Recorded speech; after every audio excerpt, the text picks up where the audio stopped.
E aí, já pensou em ganhar muito dinheiro com um canal de corte igual esse daqui que você tá assistindo? No primeiro link da descrição temos um aulão para você que quer começar um canal de cortes e faturar muito aqui na internet. Também teremos planilhas que irão te ajudar na hora de organizar a produção do seu canal. Tá esperando o quê?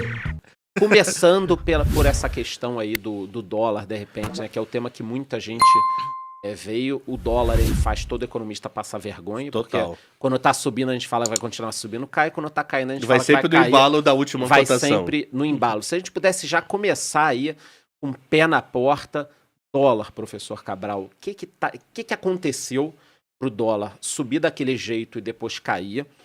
E uma visão do que pode vir pela frente. Óbvio que não tem como garantir nada, mas o que aconteceu com o dólar, que ele subiu e depois caiu dessa forma, e agora o que pode vir pela frente? Vamos lá, primeiro passado. Obrigado. Passado, nós temos um Covid aí para dizer, oi, estamos aqui. Então a gente teve um Covid que ninguém esperava, todo mundo foi festejar o carnaval de 2020 animadaço. Foi por ali, né? E voltou no domingo de carnaval dizendo que deu droga na Itália. Aí depois foi dando droga nos outros países da Europa, atravessou o Atlântico e foi para os Estados Unidos. Tanto é que quarta-feira a Bolsa já abriu aqui numa derrocada total. Isso em 2020. E você tá falando ali meados de março, né? Dia 20 e na pouco. 26, 27, 21, 22, 23, 24, 25 de fevereiro. Tá, ali Porque começou, 21 né? Ali começou. Março já foi o circuit break. Março já foi uma sequência de circuit break absurdo que levou o Banco Central a jogar juros a 2.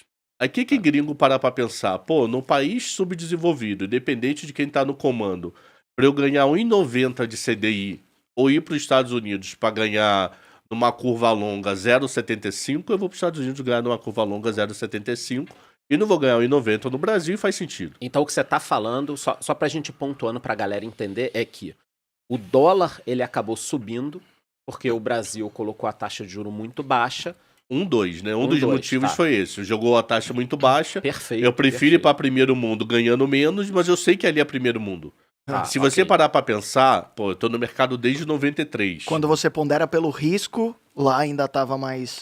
E no Covid nós temos uma coisa diferente. A gente não tinha um passado para não dar exemplo. O que quer dizer isso? Boa. Quando você teve a crise da Rússia, você teve a Ásia para me dar o exemplo. Ah, mas a crise da Ásia foi antes. Você teve a crise do México, para me dar exemplo. Então você tinha coisas passadas que você poderia comparar. Ó, até certo ponto foi isso, daqui para lá aconteceu isso. Pode ser que aconteça. Você, de repente, do nada, amanheceu em casa. Sim. Você e 7 bilhões de habitantes amanheceram em casa. E você não tinha nada para trás. A última coisa que você tinha é a gripe espanhola há 100 anos. É outro planeta. O Charles estava lá já. A minha sogra tava, fato. A minha sogra já tava começando a se aposentar da gripe espanhola. Foi a única pessoa lá em casa que não pegou Covid, maluco. Mora eu, minha esposa, as 2 meninas e ela. Os 4 pegaram Covid e a velhinha não. Eu mandava minhas filhas espirrar na cara dela, tossir e nada. E aí, nada, bom, mas voltando aqui pro foco. Aí o dólar, ele subiu porque o investidor estrangeiro, óbvio que prefere primeiro o mundo. No mundo, e tal. completamente E compreensível. você acha que o Brasil, então, só pra gente continuar numa linha, você acha que o Banco Central errou a mão deixando o juro em 2? Sim, isso eu falei lá atrás, não é engenheiro de obra pronta. Fiz até uma live Fez uma mesmo. vez na casa dele. Da casa dele não, dono dos sócios, que de vez em quando passava a vassoura eletrônica assim do lado da gente, ia voltar. Eu tenho sócios com toque. Sim. Que tem aquela vassoura redonda. Aí você tava passando, você levantava o pé, aí passava a vassoura e a gente continuava. Eu achei exagerado demais. Eu acho que não precisava jogar tão baixa a curva de juros. Eu acho que isso atrapalharia mais do que ajudaria. Você poderia fazer outros modos, como compulsório, como leilão de dívida para desinclinar a curva de juros do que jogado tão baixo. Talvez mas 4, foi. 5%. Isso, eu achava que 3,5%, 4% era no máximo que ele poderia parar. Abaixo disso não. Isso eu falei em abril, maio de 20. Então o não dólar, é agora em 22. O dólar subiu porque o governo deixou o juro muito baixo. Então, teoricamente, o dólar estaria subindo. Pelo contrário, agora? O juro está subindo, o dólar está caindo, desculpa, o juro está subindo e aí está entrando Não, então, muito ainda dinheiro. tem mais um decorrido assunto. Aí o Banco Central, subiu os juros, começou a subir juros, só que em paralelo a isso nós tivemos algum problema. Furo do teto. Ano passado, o Paulo Guedes falou, me dá mais 30 bi. O Congresso, se você pedir a unha, eles vão levar teu braço, mano. Então começou a estourar furo do teto, muito pagamento em dezembro do ano passado. Quando começou a se discutir a possibilidade de tributar dividendos, teve empresa antecipando o pagamento de dividendos antes de ir para o Senado. Antecipando, porque se virasse ia passar a pagar imposto sobre dividendos. Então isso tudo fez o dólar bater na casa de 5,70. Quase R$6, para dizer a verdade. Viramos o ano, o mundo viu, olha, a Covid está indo embora, economia americana em pleno emprego, Estados Unidos com taxa zero, o Brasil subindo taxa de juros. Vou dar um crédito ao Brasil. Só que se você for ver, tem uma coisa curiosa. O crédito de renda fixa no Brasil acabou antes da guerra. 17 de fevereiro foi o último leilão grande que o governo conseguiu fazer de dívida pública de papel de gringo. Que é a NTNF. Gringo tem mais da metade desse título da dívida pública. Se você for ver, título indexado a Selic, gringo deve ter 1,5% de tudo emitido. NTNB, gringo deve ter 3% de tudo emitido. Então, quer saber, cabeça de gringo, acompanha leilão que tem toda quinta-feira de um produto chamado NTNF.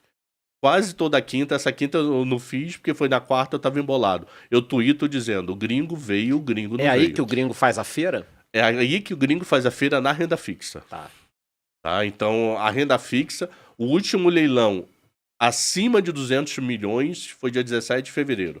Foi leilão de 1 bi varada. Agora o leilão está sendo de 100 milhões, 150 milhões. Pô, o que é 100 milhões para gringo? É um café. Uma gota de um café. É um pix. Aqui eu queria trazer um breaking news, porque o professor Alexandre Cabral, ele desmascarou essa entrada de gringos, essa suposta entrada de gringos, ou seja, ele antecipou uma cagada da B3? Foi isso, professor? O que acontece? Qual foi essa conta? Porque eu participo do 710 e eu gosto que você baixa lá as planilhas e aí você mostra lá daquele teu jeito bem toscão, e é por isso que eu te amo demais. E você descobriu que o fluxo não estava tão intenso quanto a B3 mostrava. O que acontece? Eu não vou mentir, eu só passei a acompanhar o fluxo pesado em 2022. Antes de 22 eu lia no jornal, seguia a vida. A partir de 22 eu passei a planilhar o fluxo. E eu vi assim, entrada do governo, entrada de gringo na bolsa, 4,5 bi. Aí eu ia lá no Banco Central, saída de 800 milhões de dólares. Porra, mas saída de 800 milhões, aqui tá fundos, aqui tá renda fixa e aqui tá ações. Pô, 800 contra 4 bi é que saiu 5 bi. Não saiu da renda fixa 5 bi. Com juros a 12%, 13% na época. Aí eu falei, não faz sentido. Aí eu falei, deixa eu puxar a base histórica. Eu puxava e várias vezes eu falava, essa conta pra mim não bate.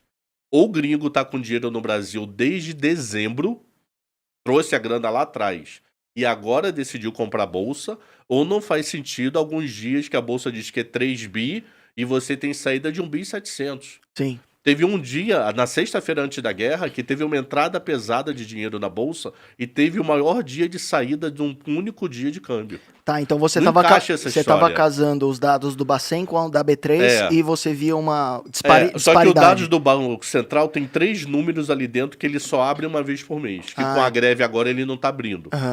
Que é fundos, renda fixa e renda variável. Tá. E a B3 só fala renda variável. Com juros a 12, gringo não estava vendendo 5 bi de dívida pública brasileira. Por isso que eu falo, não fala com B. Gringo não está vendendo isso de dívida pública, esse câmbio não dá essa entrada em bolsa. E eu ficava todo dia, eu falava isso. Eu vi. Eu devo ter sido um dos malucos, sem dúvida, que a B3 falou, não tá casando coisa. Eu falei, ele é muito doido. Porque eu assisto o 710, que é o programa que o professor faz todos os dias às 7h10 da manhã, porque o meu filho acorda às 5h59. Então aí eu tô lá. Ele foi a pessoa que mais assistiu 710. Antes ele assistia antes de dormir, quando não era pai. Ele assistia depois. Eu assistia virado, loucão, agora eu assisto tomando leite. Leite ninho.